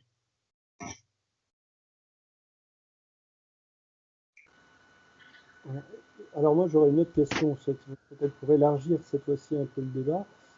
Vous avez travaillé donc avec des archives sensibles, des fonds parfois sensibles, en ayant à instruire des demandes de Des appellations. dérogation. Oui. On voit aussi de plus en plus se créer, d'ailleurs souvent à l'initiative du pouvoir politique, des commissions historiques. Oui. Alors, je pense à la commission Rwanda, je Oui. pense à la commission sur la guerre d'Algérie, qui a été confiée à Benjamin Stora. Oui. Est-ce que selon vous, ce système dérogatoire et ce système de commission ne montre pas au bout d'un moment aussi ses limites face aussi à ce qui avait été l'idéal premier des révolutionnaires par rapport à la définition des archives de la nation. C'est-à-dire qu'on supprime finalement, ou on tend à atténuer le droit à l'accès pour tous au profit d'un droit à l'accès à quelques-uns, à des personnes choisies, et puis ensuite qui généralement précède une refermeture des fonds. Est-ce que finalement cette tendance à vouloir créer des commissions ou cette tendance à vouloir instruire tout par dérogation, finalement, ne nous éloigne pas finalement de ce qu'était l'objectif premier au moment de la création des archives de la nation? Ah oui, oui, effectivement, je pense que effectivement, il y a on parlait de frilosité tout à l'heure de la part des archivistes, mais il y a une frilosité aussi du pouvoir politique sur ces questions et, et parfois qui s'affronte un peu avec l'antidémocratie dans la mesure où faire en sorte que quelques initiés et quelques spécialistes puissent avoir accès à certains documents et parce qu'on estime que voilà, eux ils pourraient l'examiner, l'analyser et d'autres ne le pourraient pas. Ça, pour moi, c'est vrai que ça reste un peu antidémocratique. Surtout que bon, sur des sujets, alors autant pour le Rwanda, on peut se poser la question. Enfin, sur l'Algérie, par exemple, on est quand même sur une période, on est quand même maintenant à plus de, voilà, à plus de 50 ans largement. Et puis voilà,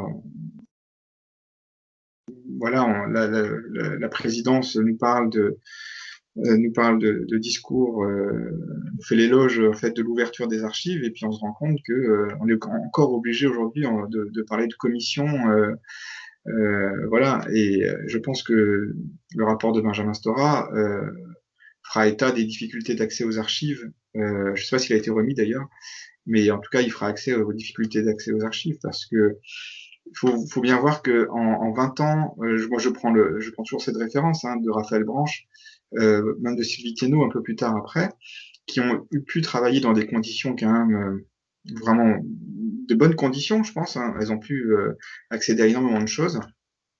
Et ben 20 ans après, je suis même pas sûr que leur étude aurait pu déboucher. Ce qui quand même nous amène à réfléchir sur l'évolution actuelle.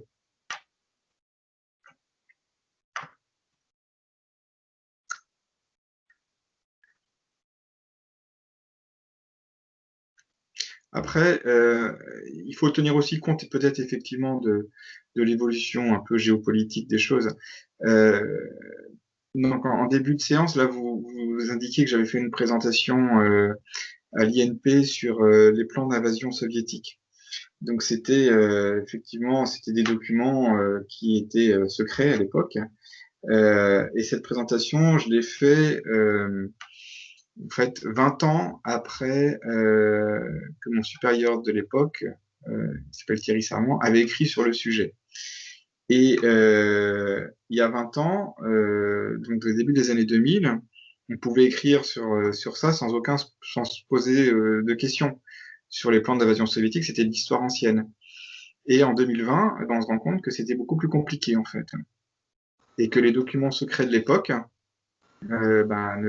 n'étaient plus si secrets que ça en fait. Et puis deviennent de nouveau peut-être sensibles compte tenu Voilà, c'est ça. Oui, oui, tout à fait. Il y a une variabilité dans la Oui, sensation ou dans le jugement de la sensibilité d'un document. oui.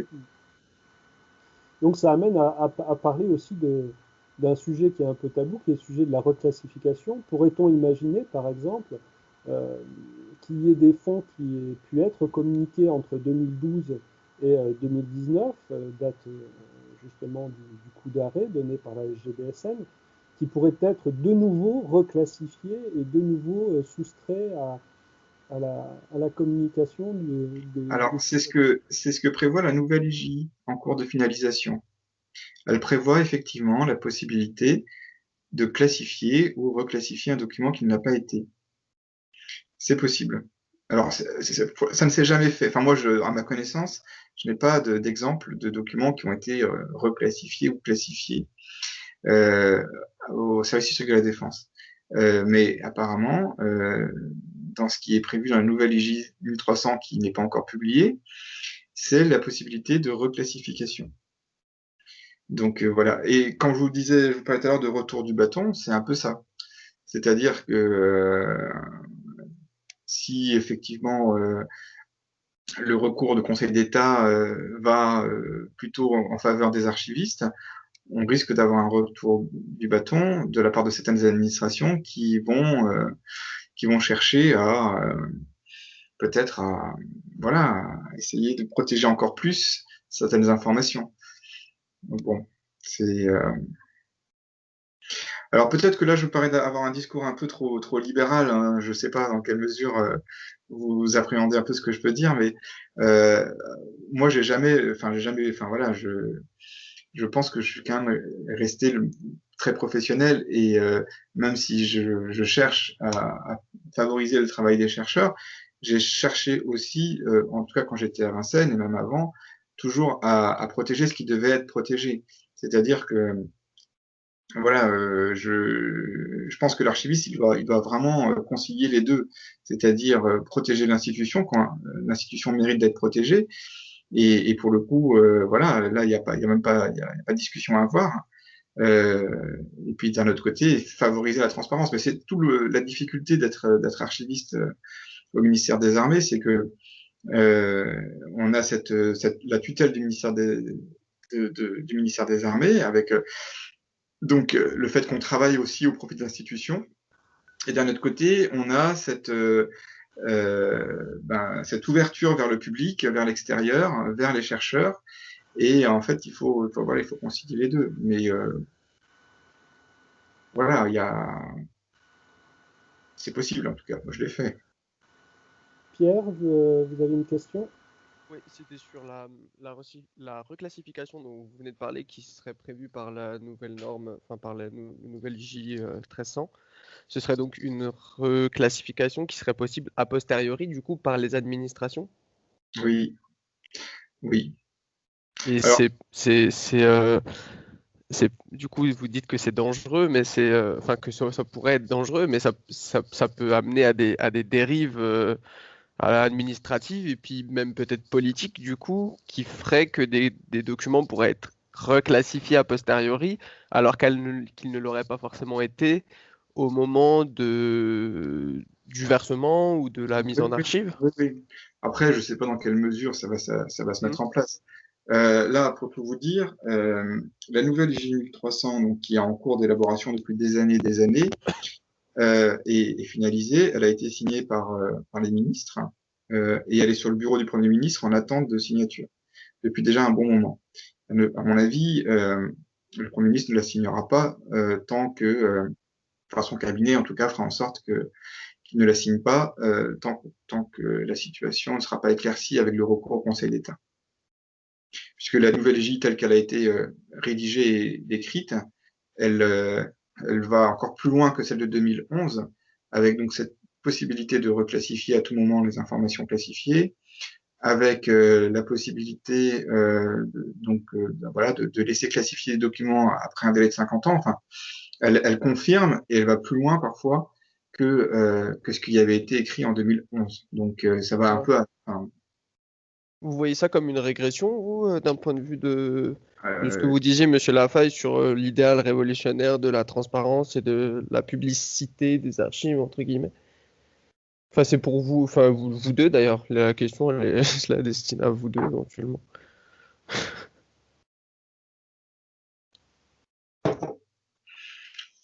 Je me permets, oui, une régression certaine lorsque l'on sait que l'IGI 1300 est lié au code pénal aussi et que les gens qui publient un certain nombre d'informations en cours des poursuites, nous en avons parlé rapidement en cours, il y a des actions en justice qui sont actuellement instruites contre des chercheurs. Donc effectivement, pouvoir, comme cela, de manière réglementaire, revenir sur la classification d'un certain nombre de documents, et en particulier des documents qui ont déjà été communiqués, ça pose quand même de sérieuses questions sur la possibilité encore d'écrire l'histoire et la possibilité de le faire sans risque. Donc, et d'ailleurs, si tant est que ça soit réellement constitutionnel. Je pense qu'il y aura aussi à un moment donné des recours qui seront posés là-dessus. Mais oui, c'est une régression et c'est un danger, et ça traduit aussi, moi je pense, une évolution des sociétés très contemporaines face à l'accélération finalement de la vie, l'accélération des choses, de vouloir conserver une possibilité de contrôler ce qui est écrit et de contrôler ce qui est publié sur leur propre histoire, une volonté de contrôle. Et c'est ça qui doit nous interpeller aussi, cette fois-ci, comme citoyens. Voilà. Je pense que si la Révolution a placé les archives comme une question première, c'est qu'elles sont constitutives de la nation et qu'il n'y a d'archives que parce qu'il y a une nation de citoyens qui se réunissent et qui ensemble voilà, mènent des activités et font vivre cette nation, et priver les citoyens d'accès à leurs archives et de possibilités d'examen critique finalement, puisque c'est ça le fond de la question. C'est dangereux, oui, c'est une atteinte démocratique qui est forte. Alors moi, je rajouterais que pour moi, c'est une régression de par mon expérience professionnelle et du fait que pendant 20 ans à peu près, j'ai travaillé dans ce domaine-là et que j'ai vu la situation se dégrader et se détériorer et des informations qui pouvaient être communiquées il y a 20 ans qui posaient vraiment aucun problème ne le sont plus aujourd'hui. Alors que voilà, la situation est à peu près la même, le temps a passé et apparemment le temps ne suffit pas et que il y a des certains sujets qui pouvaient il y a 20 ans être discutés sans souci, enfin, et aujourd'hui c'est plus le cas. Donc moi c'est dans ce cadre-là en fait que ça m'inquiète un peu et ça me pose question.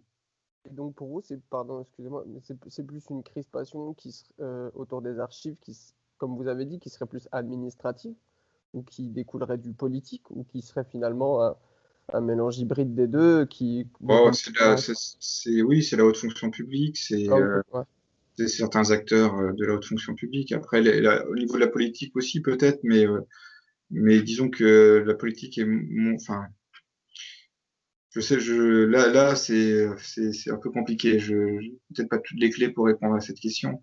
Moi, je le vois du côté plutôt administratif parce que effectivement, c'est nos interlocuteurs premiers, si vous voulez.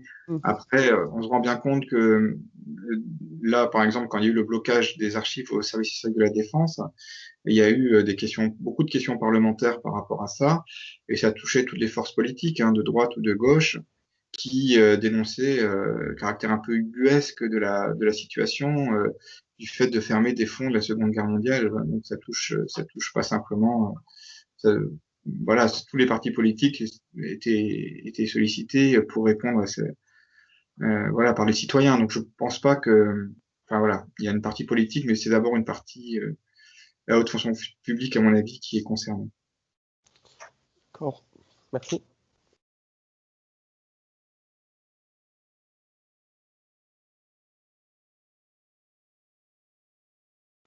D'autres questions peut-être sur le sujet?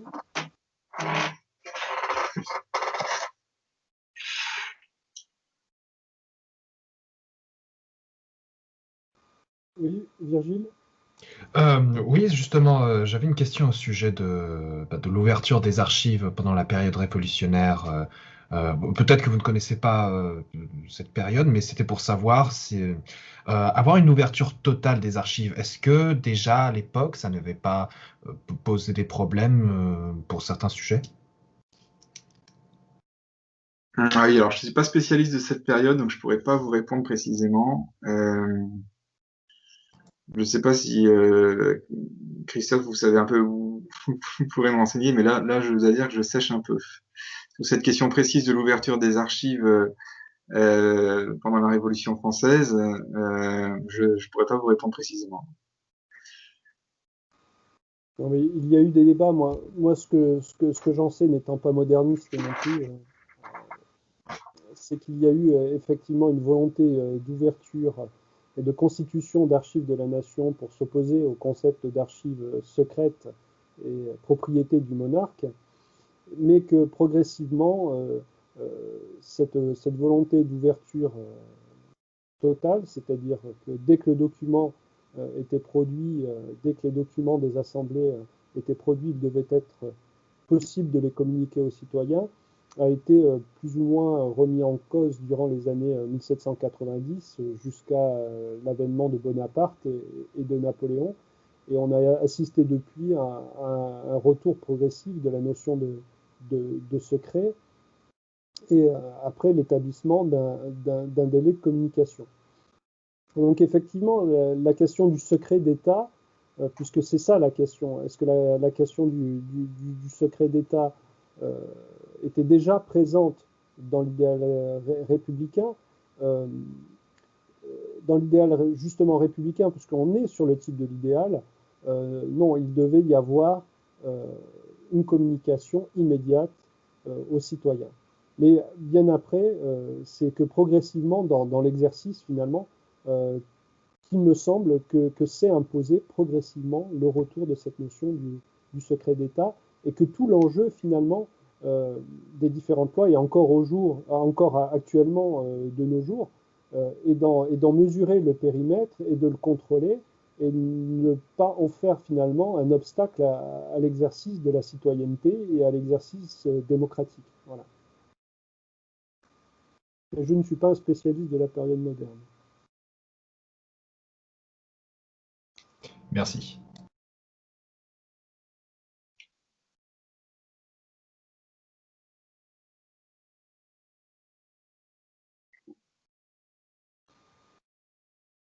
Donc, est-ce qu'il y a d'autres questions?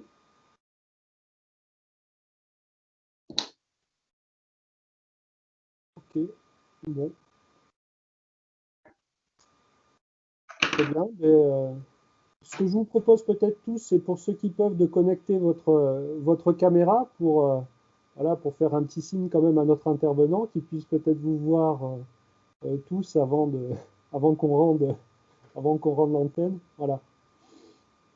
Donc voilà la promotion du Master 2 de cette année de l'Université de Bourgogne. Voilà, Monsieur Kéguigneur, c'est la deuxième fois que vous venez intervenir, je pense, pour le master. Oui, c'était la première fois, c'était avec le commandant Choron, Voilà. il y a quelques années, oui. Ah, mais il y a 3 ans même. Oui. Vous étiez venu nous présenter les archives du SHD, la division Oui, tout à fait. des témoignages oraux. Donc voilà, je tenais à vous remercier tout particulièrement de votre intervention de ce jour. Je pense qu'il aurait été très éclairante pour tous les étudiants, déjà pour mieux comprendre ce qui se joue autour de la question de l'instruction générale interministérielle 1300, du secret défense et de la question de la communication des archives. Merci pour votre partage d'expérience, merci pour vos explications. Voilà, donc vous avez aussi ici tout un panel d'étudiants que vous pourrez solliciter. Si vous avez des besoins en stage en début 2021, n'hésitez pas à me le faire savoir. Voilà, je transmettrai aux principaux intéressés. Merci beaucoup. Je vous en prie. Merci à vous. Et puis, il nous reste à vous souhaiter une très bonne journée, puis une bonne journée à tout le monde. Merci. Au revoir. Merci. Au revoir, merci. Merci, au revoir. Merci beaucoup, au revoir. Au revoir.